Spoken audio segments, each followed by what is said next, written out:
तिलिस्मी शहजादा, देव और परी की कहानी। कहीं दूर पहाड़ों के पीछे और जादुई वादियों के दरमियान एक तिलिस्मी रियासत थी जहां इंसानों, परियों और जिन्नात का बसेरा था। इस रियासत का शहजादा फरहाद निहायत बहादुर और नेक दिल था, मगर एक तारीख राज उसकी तकदीर में लिखा था। वो एक देव के तिलिस्म में कैद था। कहानी कुछ यूं थी कि बचपन में ही एक जालिम देव ने शहजादे पर जादू कर दिया था, जिसकी बदौलत चांदनी रातों में वो खुद भी एक देव में तब्दील हो जाता था। दिन के उजाले में वो आम इंसानों की तरह रहता, मगर जैसे ही रात की तारीकी छाती, वो एक खौफनाक देव बन जाता।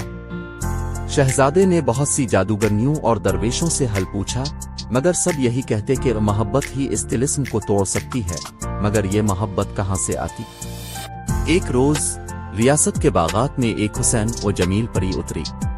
इसका नाम नूर जहां था, जो परियों की मलिका की बेटी थी। वो अपनी जादुई दुनिया से जमीन पर आई थी ताकि मोहब्बत का राज समझे। शहजादा और नूर जहां की पहली मुलाकात में ही एक अजीब सा एहसास जाग उठा, जैसे उनकी रूहें पहले से एक दूसरे को जानती हैं। मगर शहजादे ने अपने देव बनने का राज छुपा लिया। कई दिनों की मुलाकातों के बाद नूर जहां को मालूम हो गया कि शहजादा रात के वक्त अचानक गायब हो जाता है।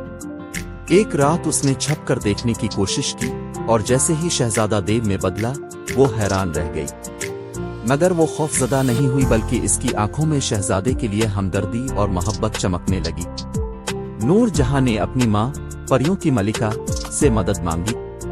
मलिका ने कहा, अगर तुम्हारी मोहब्बत सच्ची है तो तिलिस्म खुद ही टूट जाएगा, मगर शर्त यह है कि तुम देव से खौफजदा ना हो और उसके करीब रहो।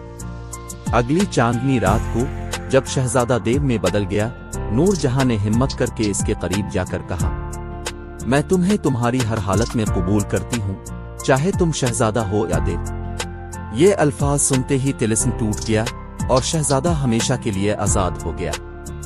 परियों की मलिका ने नूर जहां और फरहाद को दुआएं दी, और दोनों का शाही शादी के बाद एक नई तिलिस्मी कहानी का आगाज हुआ।